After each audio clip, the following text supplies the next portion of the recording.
Salut la communauté de coups critiques, c'est encore moi Pépé qui vient aujourd'hui vous parler d'un jeu de rôle à quoi vous vous attendiez, mais pas seulement pas un trésor caché.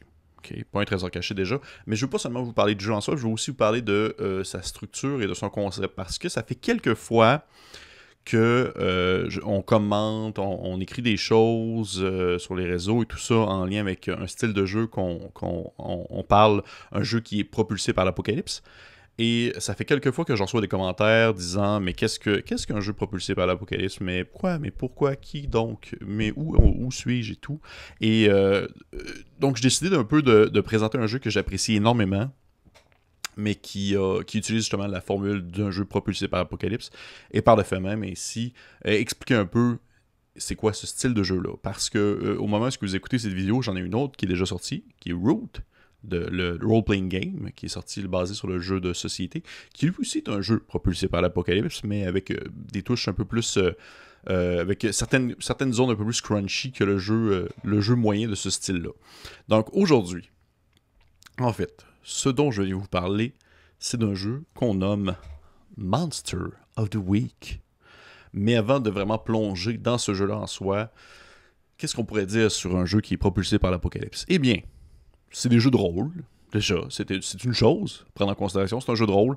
Euh, c'est un genre qui va être différent, qui va partager des aspects et une structure semblable d'un jeu à l'autre. Il va y avoir un squelette qui va être semblable entre le style, mais ils vont avoir vraiment une spécificité assez particulière. Chaque jeu propulsé par l'Apocalypse va proposer un théâtre une mise en place, un concept qui va être très précis et qui va vous aider à émuler ce type de jeu-là, tout en gardant le même squelette qu'on va retrouver un peu d'un jeu à un autre. C'est un peu comme si vous jouiez, par exemple, à Donjon Dragon, la 5e édition, vous aviez les règles de Donjon Dragon, et c'est le fun. Puis maintenant, vous essayez, par exemple, un jeu qui se nomme Carbone 285. En tout cas, bref, un jeu de rôle qui se nomme Carbone quelque chose, qui utilise les mêmes règles que Donjon Dragon 5e édition, mais c'est pas le même jeu, ça va pas émuler le même style de jeu non plus. Il y en a un des deux qui est un jeu de cyberpunk, alors que l'autre c'est du médiéval fantastique. Mais les deux vont posséder la même base, le même noyau en quelque sorte. Et c'est un peu comme ça que je voulais vous présenter les jeux qui sont dits propulsés par l'Apocalypse. On dit propulsés par l'Apocalypse parce que le premier jeu qui a pris cette formule-là, c'est un jeu qui se nomme Apocalypse World de Vincent Baker, qui est un jeu au thème post-apocalyptique, comme on dit. Excellent jeu d'ailleurs, que j'aime beaucoup. C'est pas le plus parfait, mais je trouve que ça a été une belle porte d'entrée vers d'autres choses. Dès le début, vraiment dès les débuts de ce type de jeu-là, Vincent Baker a autorisé en fait vraiment les détournements thématiques, des systèmes de jeu qui ont été variés. Il n'y a pas de...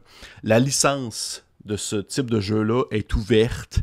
Vous pouvez en faire ce que vous voulez, bien sûr, vous pouvez le contacter si jamais besoin est, mais vous pouvez prendre la même structure de base qu'il a utilisée et l'adapter à d'autres jeux à votre convenance, et c'est ce qui est arrivé au courant des années. Dans le fond, il y a eu plein de jeux propulsés par l'Apocalypse qui ont abordé plein de thèmes différents, qui ont tous eu la même base, le même centre, de règles surtout, mais qui vont aborder des thématiques absolument différentes, que ce soit par exemple, Monster of the Week c'en est un, qui est un jeu que je vais parler tout à l'heure, mais Roots c'en est un où est-ce que vous jouez dans le fond une espèce de guerre avec des petits animaux. Je pense par exemple à Urban Shadow, qui est un jeu qui va vous donner un peu le feel des Vampire the Masquerade, etc.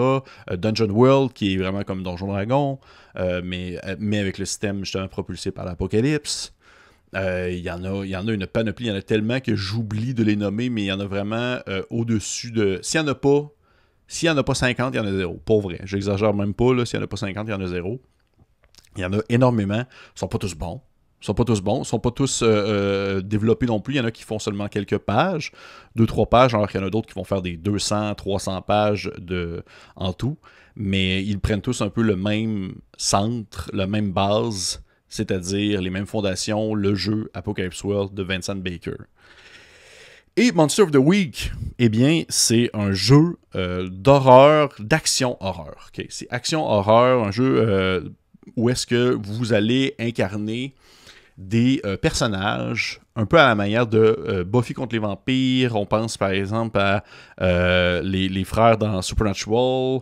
On pense par exemple à Mulder et Scully dans X-Files, ou même des références à la Hellboy. C'est un jeu où est-ce que, dans le fond, vous allez incarner des individus qui vont combattre des créatures du quotidien qui menacent en quelque sorte on va dire la vie de tous les jours des habitants des environs. Vous voyez ça un peu vraiment comme vous promenez un peu, on prend l'exemple de la formule Supernatural dans les premières saisons.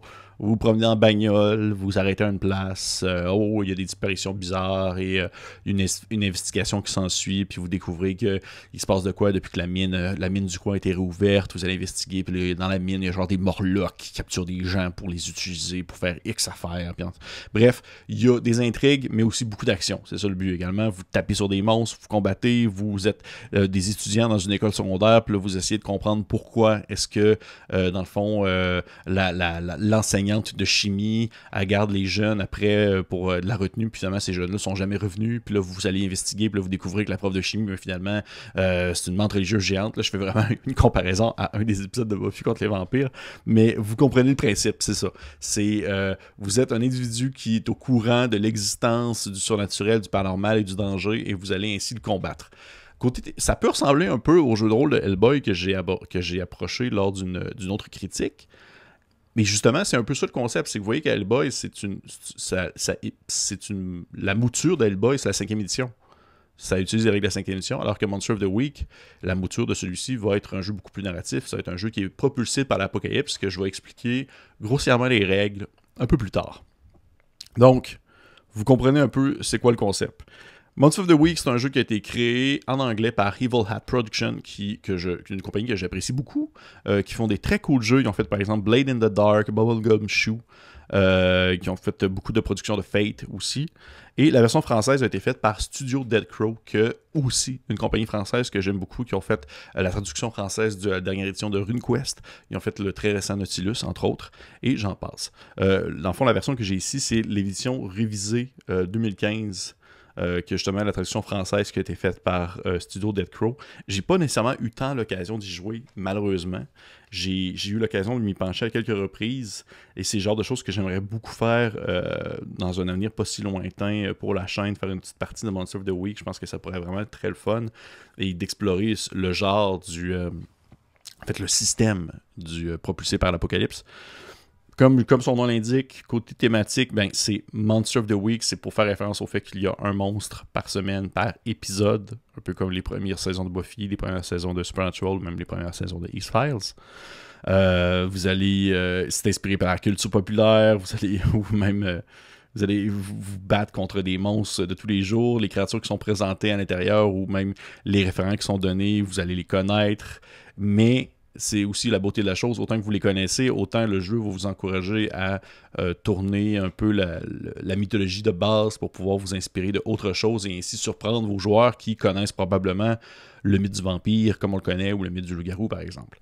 Mais bien que les références que j'ai nommées sont mentionnés dans l'ouvrage, et aussi d'autres livres qui sont mis de l'avant, d'autres styles de jeu, comme par exemple The Thing, ou même Vampire Diaries sont nommés à l'intérieur, ou même Hellboy, justement, est nommé comme une des inspirations pour le livre, parce qu'il y a des possibilités de pouvoir incarner une créature de ce genre-là.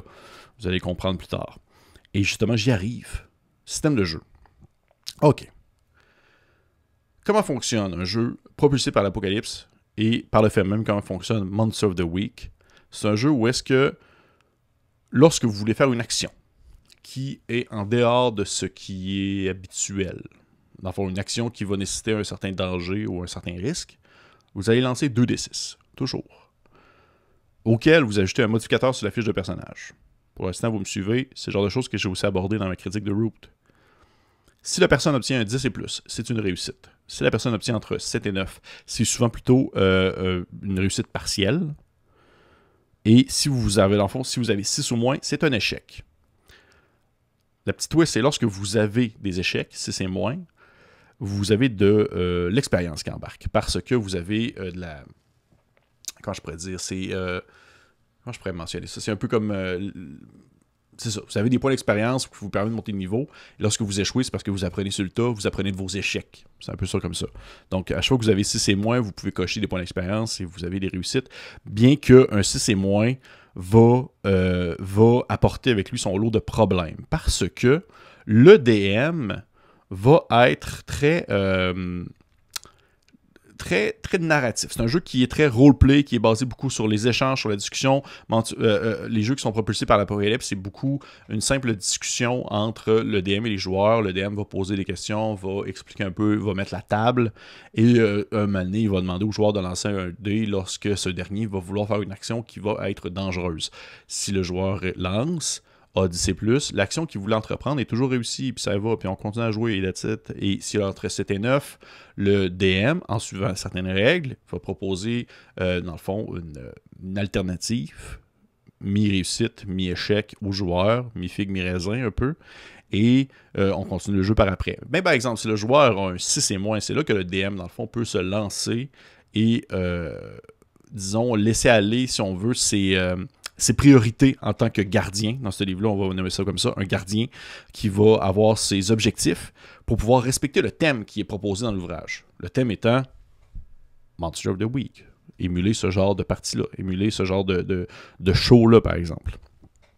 Mais sinon, à part ça, c'est très roleplay, parce que le DM non plus ne lance jamais de dés. C'est toujours les joueurs qui vont réagir à ce que le DM mentionne.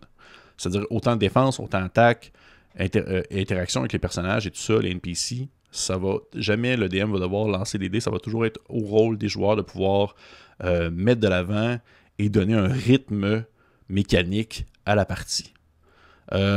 Lorsque vous voulez faire une action dans un jeu qui est propulsé par l'Apocalypse, vous avez souvent vos manœuvres de base. C'est souvent une feuille 8,5-11 sur laquelle il va y avoir absolument tout ce que vous pouvez faire. En fait, tout ce que vous pouvez faire au cours de la partie vont se retrouver parmi ces différentes manœuvres-là.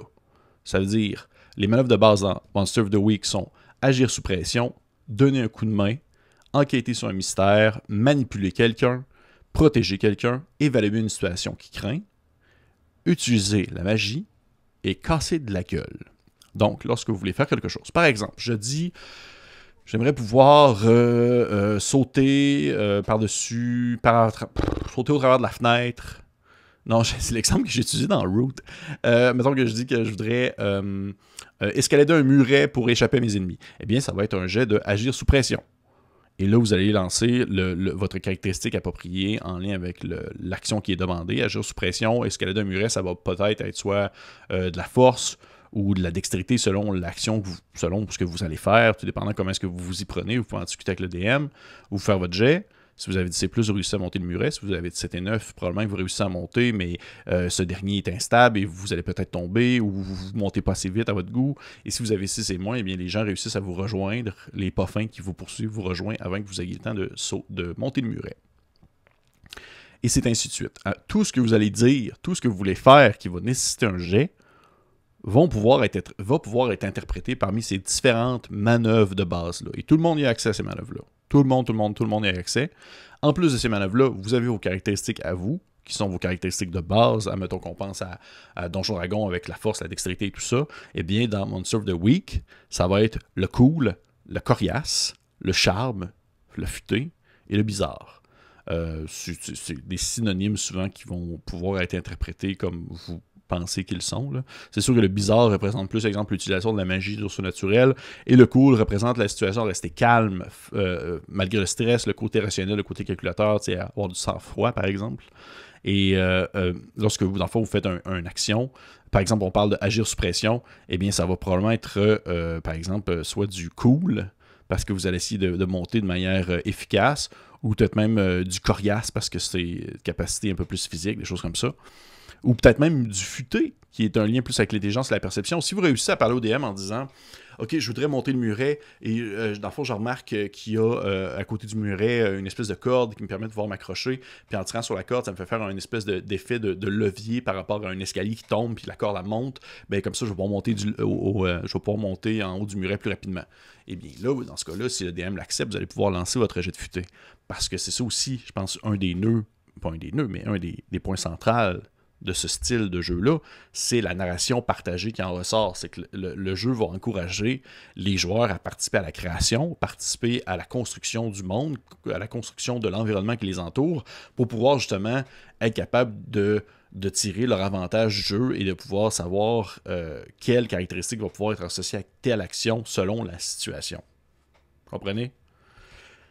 Les attributs de ceux que j'ai mentionnés, c'est-à-dire coriace et tout ça, vont de -1 à +3, ce qui est le modificateur que vous allez rajouter sur votre jet.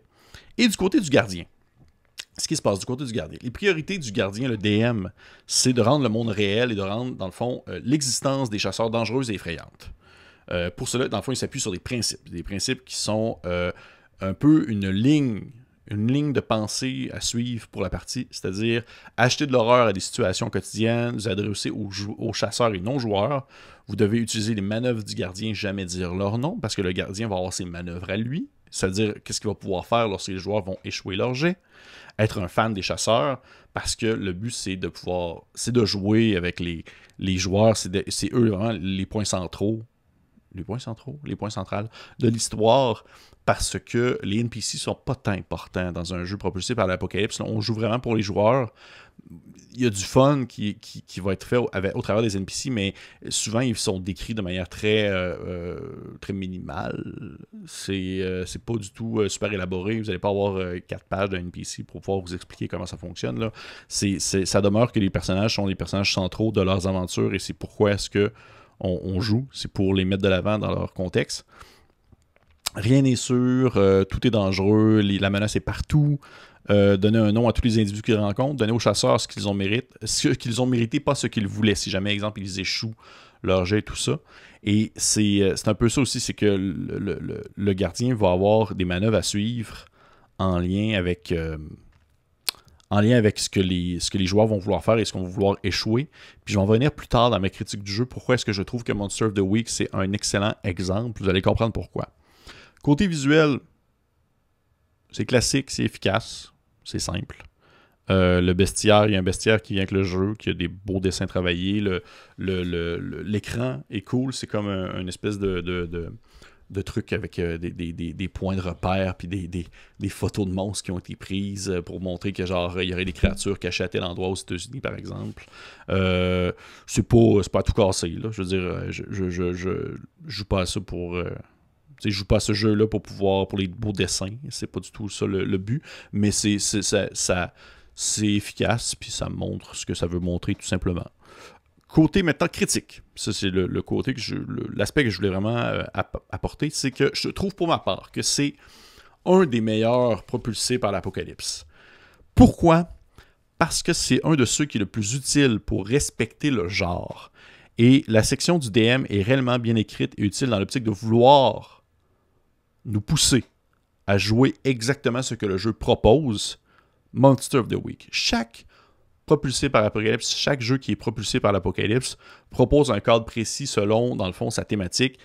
Et je trouve que c'est un de ceux qui jongle le mieux entre le système et le thème qui est exploité. La section du DM est expliquée de manière vraiment claire. Je dirais que le livre est un peu fouillé. Il y a certaines zones que j'aurais placées à différents endroits. Il y a certaines mises en page qui sont bizarres. Mais le DM a vraiment tout ce qu'il faut en main.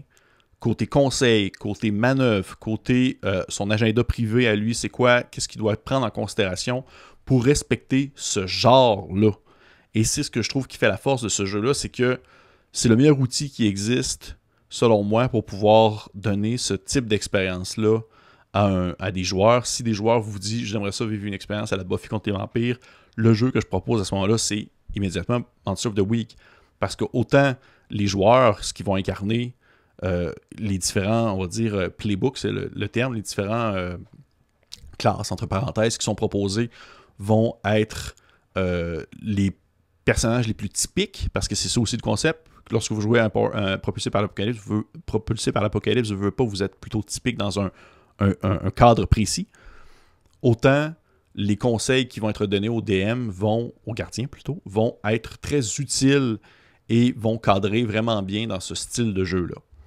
Fait que pour moi, c'est à mon sens un des meilleurs jeux de ce genre-là.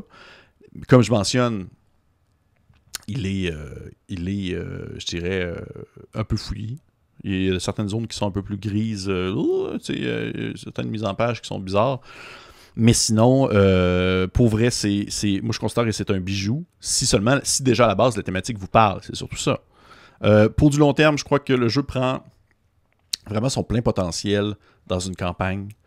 Dans le sens que les relations évoluent entre les personnages, parce que c'est aussi ça, un jeu qui est propulsé par l'Apocalypse, c'est de créer des relations entre les joueurs. C'est de créer des relations entre les différents chasseurs qui vont avoir au courant de la partie, un peu à la manière justement des frères Winchester. Leur relation va évoluer, et c'est pareil dans ce sens-là, où est-ce que vous allez jouer et ce que vous allez vivre avec vos autres chasseurs au courant des différentes aventures qui vont se dérouler autour de vous, eh bien, ça va faire évoluer votre relation. Ça va faire évoluer aussi, vous, en tant que chasseur, vos capacités, les possibilités qui se présentent à vous. Et même si je trouve que le jeu peut être très le fun en one-shot, une seule soirée où est-ce qu'on joue des chasseurs puis on tue des trucs, je trouve qu'il prend toute sa richesse en campagne, parce que ça favorise vraiment beaucoup justement les relations qui vont se développer entre les personnages, et il y a comme des belles possibilités de roleplay, parce qu'un jeu qui est de ce style-là va demander énormément de roleplay, énormément de description narrative, des choses comme ça. Fait que pour ma part, vraiment très très cool, très très très très cool. C'est un super jeu de ce style-là. Je pense que si vous voulez essayer le style, un jeu qui est propulsé par Apocalypse, qui utilise cette règle-là, et que vous voulez vous sortir du médiéval fantastique, c'est sûr que si vous voulez rester dans ce genre-là, Dungeon World est selon moi un des plus connus, un des plus appréciés de ce genre. Mais si vous voulez essayer autre chose, Monster of the Week est selon moi une très belle porte d'entrée pour, dans le fond, ce type de jeu, et aussi la thématique qui est apportée. C'est tout. Donc, c'était ma petite critique d'un jeu Monster of the Week. Vous pouvez aller voir Drive-Thru RPG pour la version anglaise. Je ne sais pas. Pour vrai, je pense pas que la version française est trouvable en territoire québécois, par exemple. Faudrait que je vérifie. C'est encore disponible. Vous pouvez l'acheter sur des sites comme Black Book Edition et tout ça. C'est sûr que le shipping va coûter quelque chose. Mais la version anglaise, elle est disponible sur Drive-Thru RPG et sur les autres sites de ce genre-là. C'est sûr et certain. C'est pas trop difficile à lire. C'est assez clair. J'en vais m'étouffer. Mais merci beaucoup pour vos commentaires. Merci beaucoup pour votre soutien. C'est très apprécié de savoir qu'on a une communauté qui grandit de semaine en semaine et qui apprécie ce qu'on offre, en fait. Fait que c'est ça. Dites-moi en commentaire si vous avez joué, si vous aimeriez ça, l'essayer. Si vous êtes curieux d'en savoir plus, si vous aimeriez ça, que je parle d'autres jeux de ce style-là qui sont propulsés par l'Apocalypse, qui fonctionne avec les 2d6, que le DM ne lance pas les dés, que les joueurs représentent des personnages un peu plus typés. Et si jamais vous en avez d'autres à me proposer, que vous connaissez, je serais curieux de savoir, parce que, comme je vous dis, il y en a tellement qu'on finit par s'y perdre. Encore une fois, merci beaucoup, et on se dit à la prochaine. Bye!